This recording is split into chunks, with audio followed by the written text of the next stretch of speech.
வணக்கம். தமிழ் ஃபுட் கார்னரில் புளியோதரையும் அதுக்கு சைட் டிஷ்ஷாக உருளைக்கிழங்கு பச்சை பட்டாணி மசால் கறியும் பண்ண போகிறோம். புளியோதரைக்கு இந்த மசால் கறி சைட் டிஷ்ஷாக வச்சு சாப்பிட்றதுக்கு ரொம்பவே சூப்பராக இருக்கும். இதை லஞ்சாகவும் சாப்பிட்டுக்கலாம், லஞ்ச் பாக்ஸ்க்கும் கொடுத்து விட்டுக்கலாம். நம்ம ட்ராவல் பண்ணும்போது இந்த புளியோதரையும் உருளைக்கிழங்கு பச்சை பட்டாணி மசாலாவும் செஞ்சு எடுத்துகிட்டு போகலாம். வாங்க இப்போ எப்படி பண்ணுறதுன்னு பார்க்கலாம். இது வரைக்கும் தமிழ் ஃபுட் கார்னர் சேனலை சப்ஸ்கிரைப் பண்ணாதவங்க சப்ஸ்கிரைப் பண்ணிக்கோங்க. ஒரு கப் புழுங்கல் அரிசியை 2-3 தடவை நல்லா கழுவிட்டு 10 நிமிஷம் ஊற வச்சு தண்ணியை வடித்து இந்த குக்கரில் வச்சுருக்கேன். இதில் 2 கப் தண்ணி சேர்த்துக்கலாம். 1க்கு 2 பங்கு தண்ணி சேர்த்தோம்னா சாதம் நல்லா உதிர் உதிராக இருக்கும். இதுக்கு தேவையான அளவு உப்பு நல்லா கலந்து விட்டுட்டு மூடி போட்டு ஸ்டீம் வந்ததுக்கு அப்புறமா வெயிட் போட்டு மீடியம் ஃப்ளேம்ல 3 விசில் வேக வச்சுக்கலாம். சாதம் வெந்துட்டு இருக்கட்டும். இந்த குக்கர்ல உருளைக்கிழங்கு பச்சை பட்டாணி மசாலா கறிக்கு உருளைக்கிழங்க வேக வச்சுக்கலாம். 1/4 கிலோ உருளைக்கிழங்க இந்த குக்கர்ல வச்சிருக்கேன்.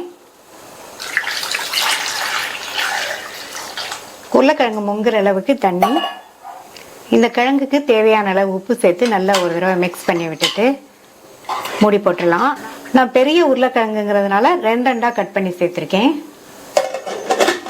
மூடி போட்டாச்சு. ஸ்டீம் வந்ததுக்கு அப்புறமா வெயிட் போட்டு மீடியம் ஃப்ளேம்ல 3 விசில் வேக வச்சுக்கலாம். புளிக்காய்ச்சல் பண்றதுக்கு ஒரு பெரிய லெமன் சைஸ் அளவு புளி எடுத்திருக்கேன். இதை இந்த பாத்திரத்தில் சேர்த்துட்டு 1 கப் சூடான தண்ணி சேர்த்து ஊறினதுக்கு அப்புறமா கரைச்சி வடிகட்டி எடுத்துக்கலாம். புளிக்காய்ச்சல் பண்றதுக்கு பழைய புளியா எடுத்துக்கங்க, அந்த மாதிரி இருந்தா நல்லா இருக்கும். 3 விசில் ஸ்டீம் எல்லாம் போயிருச்சு. சாதம் பார்த்தீங்கன்னா நல்லா உதிர் உதிராக இருக்கு. புளியோதரைக்கு சாதம் உதிர் உதிராக இருந்தால் தான் நல்லா இருக்கும். இதில் 2 டீஸ்பூன் நல்லெண்ணெய் சேர்த்து நல்லா கலந்து விட்டுட்டு இதை ஆற வச்சுங்க.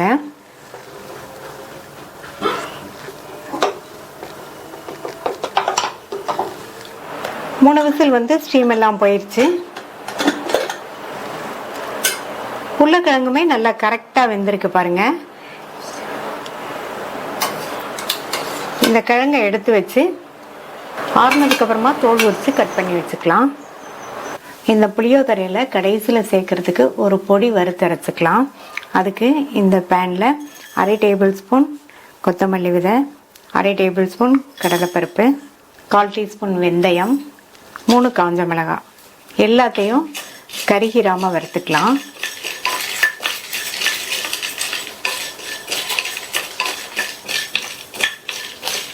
இப்போ எல்லாமே நல்லா வறுபட்டுருச்சு. இது கூட 1 டீஸ்பூன் எள்ளு சேர்த்து வறுத்துக்கலாம். நான் கருப்பு எள் சேர்த்துருக்கேன், இதுக்கு பதில் வெள்ளை எள் இருந்தாலும் சேர்த்துக்கங்க. எல்லாமே நல்லா வறுபட்டுருச்சு. இதை ஒரு மிக்ஸி ஜாரில் சேர்த்து ஆற விட்டுறலாம். இப்போ நல்லா ஆறிடுச்சு. இதை பவுடராக அரைச்சிட்டு வந்துடலாம். புளியை நல்லா கரைச்சி வடிகட்டியாச்சு. இது கூட இன்னொரு 1/2 கப் தண்ணி சேர்த்து கூடவே 1/2 டீஸ்பூன் மஞ்சள் தூள் சேர்த்து நல்லா கலந்து விட்டுறலாம். புளிக்காய்ச்சல் ரெடி பண்ணுறதுக்கு இந்த பேனில் 4 டேபிள் ஸ்பூன் நல்லெண்ணெய் சேர்க்குறேன். நல்லெண்ணெய் சேர்த்து பண்ணுங்க, கண்டிப்பாக நல்லெண்ணெய் தான் சேர்க்கணும். எண்ணெய் சூடாயிடுச்சு. அதில் 1 டீஸ்பூன் கடுகு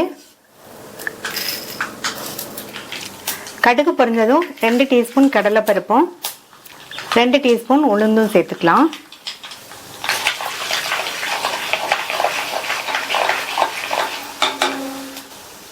அடுத்து இது கூட 2 டேபிள் ஸ்பூன் வேர்க்கடலை சேர்த்துருக்கேன். இந்த மாதிரி வேர்க்கடலை சேர்க்கும் போது புளியோதரை சாப்பிடும்போது ரொம்பவே சூப்பராக இருக்கும். நான் வறுக்காத வேர்க்கடலை சேர்த்துருக்கிறதுனால இந்த பருப்போடையே சேர்த்துட்டேன். நீங்கள் வறுத்த வேர்க்கடலை சேர்த்திங்கன்னா பருப்பெல்லாம் நல்லா சிவந்ததுக்கு அப்புறம் சேர்த்தா போதும். சேர்த்த பருப்பு வேர்க்கடலை எல்லாமே நல்லா வறுபட்டுருச்சு. அடுத்து இது கூட கறிவேப்பிலை, 3 கட் பண்ண காஞ்ச மிளகாய்,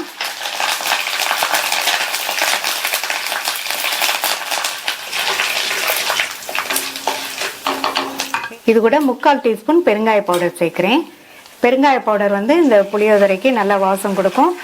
பெருங்காய பவுடர் கொஞ்சம் கூடவே சேர்த்துக்கங்க. அடுத்து இதில் புளிக்கரைசல் சேர்த்துடலாம். சாதம் வேகும் போது உப்பு சேர்த்தோம். இந்த புளிக்காய்ச்சலுக்கு தேவையான அளவு உப்பு நல்லா கலந்து விட்டுருங்க. இது ஒரு கொதி வரட்டும். இப்போ நல்லா கொதி வந்துருச்சு. ஸ்டவ்வை லோ மீடியம் ஃப்ளேமில் வச்சுருங்க. இது நல்லா வற்றி மேலே எண்ணெய் பிரிஞ்சு வர வரையும் இருக்கட்டும். லோ மீடியம் ஃப்ளேம்லேயே வச்சு நல்லா வற்றி மேலே எண்ணெய் பிரிஞ்சு வந்திருக்கு. நம்மளுடைய புளிக்காய்ச்சல் ரெடி ஆயிடுச்சு. இப்போ பார்த்தீங்கன்னா சாதம் நல்லா ஆறிடுச்சு, உதிர உதிராக இருக்குது. இதில் நம்ம ரெடி பண்ணி வச்ச புளிக்காய்ச்சலை சேர்த்து நல்லா கிளறிக்கலாம்.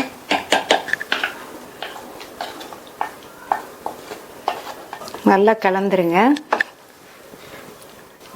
எல்லாம் நல்லா ஒன்றா மிக்ஸ் ஆகிற மாதிரி நல்லா கலந்து விட்டுறலாம்.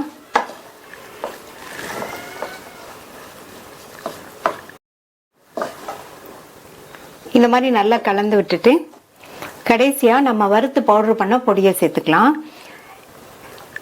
இந்த பொடி இந்த புளியோதரைக்கு சூப்பரான டேஸ்ட் கொடுக்கும். மறுபடியும் நல்லா ஒரு தடவை மிக்ஸ் பண்ணி விட்டுருங்க.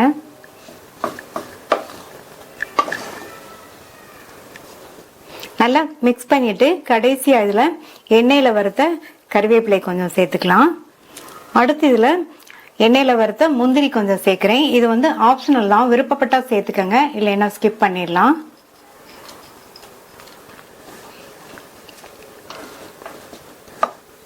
நல்லா கம்மன் வாசனையோட சுவையான புளியோதரை ரெடி ஆயிடுச்சு. உருளைக்கிழங்கு பச்சை பட்டாணி மசாலா கறி பண்ணுறதுக்கு இந்த பேனில் 2 டேபிள் ஸ்பூன் எண்ணெய் சேர்த்துருக்கேன். சூடாகட்டும். இப்போ எண்ணெய் சூடாயிடுச்சு. அதில் 1/2 டீஸ்பூன் கடுகு பொரிஞ்சதும் 1/2 டீஸ்பூன் உளுந்து, அடுத்து ஒரு பெரிய வெங்காயத்தை நல்லா பொடியாக கட் பண்ணி சேர்க்குறேன். கூடவே கறிவேப்பிலை, 2 கீறின பச்சை மிளகாய், 2 பல் பூண்டை இடித்து சேர்த்துக்கலாம்.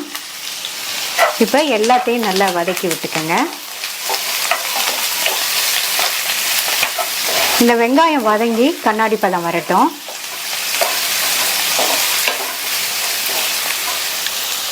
இந்த மாதிரி வெங்காயம் வதங்கின உடனே இதில் 2 சின்ன சைஸ் தக்காளியை கட் பண்ணி சேர்க்குறேன்.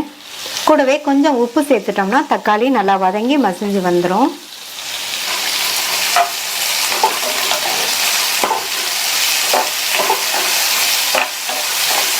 இப்போ சேர்த்த தக்காளி எல்லாம் நல்லா வதங்கி மசிஞ்சிருச்சு. இது கூட 1/4 டீஸ்பூன் மஞ்சள் தூள், 1/2 டீஸ்பூன் சோம்புத்தூள், 2 டீஸ்பூன் தனி மிளகாத்தூள் சேர்க்குறேன், 1 டீஸ்பூன் கொத்தமல்லி தூள், அப்புறமா உப்பு சேர்த்துக்கலாம். உருளைக்கிழங்கு வேக வைக்கும் போது உப்பு சேர்த்துருக்கோம். இப்போ இந்த மசாலாவுக்கு மட்டும் தேவையான அளவு உப்பு. நல்லா ஒரு தடவை கலந்து விட்டுட்டு இது கூட நான் வந்து 100 கிராம் ஃப்ரெஷ்ஷான பச்சை பட்டாணி சேர்க்குறேன். நீங்கள் ஃப்ரோசன் பட்டாணி எடுத்தீங்கன்னா உருளைக்கிழங்கு சேர்க்கும் போது சேர்த்தா போதும்.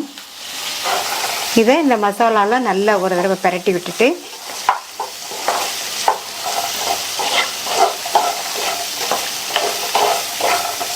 இது கூட 3/4 கப் தண்ணி சேர்க்குறேன்.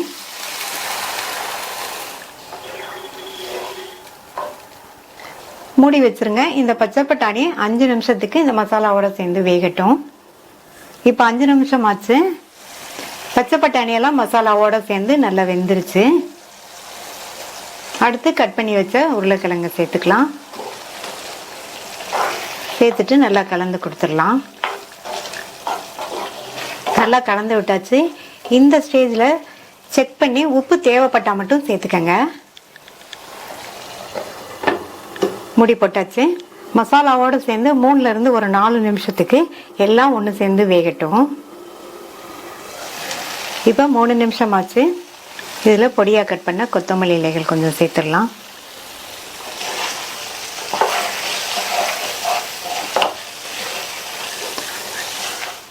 புளியோதரைக்கு காம்பினேஷனாக ரொம்ப டேஸ்டான உருளைக்கிழங்கு பச்சை பட்டாணி மசாலா கறி சூப்பராக ரெடி ஆயிடுச்சு. நீங்களும் ட்ரை பண்ணி பார்த்துட்டு உங்கள் கமெண்ட்ஸை சொல்லுங்கள்.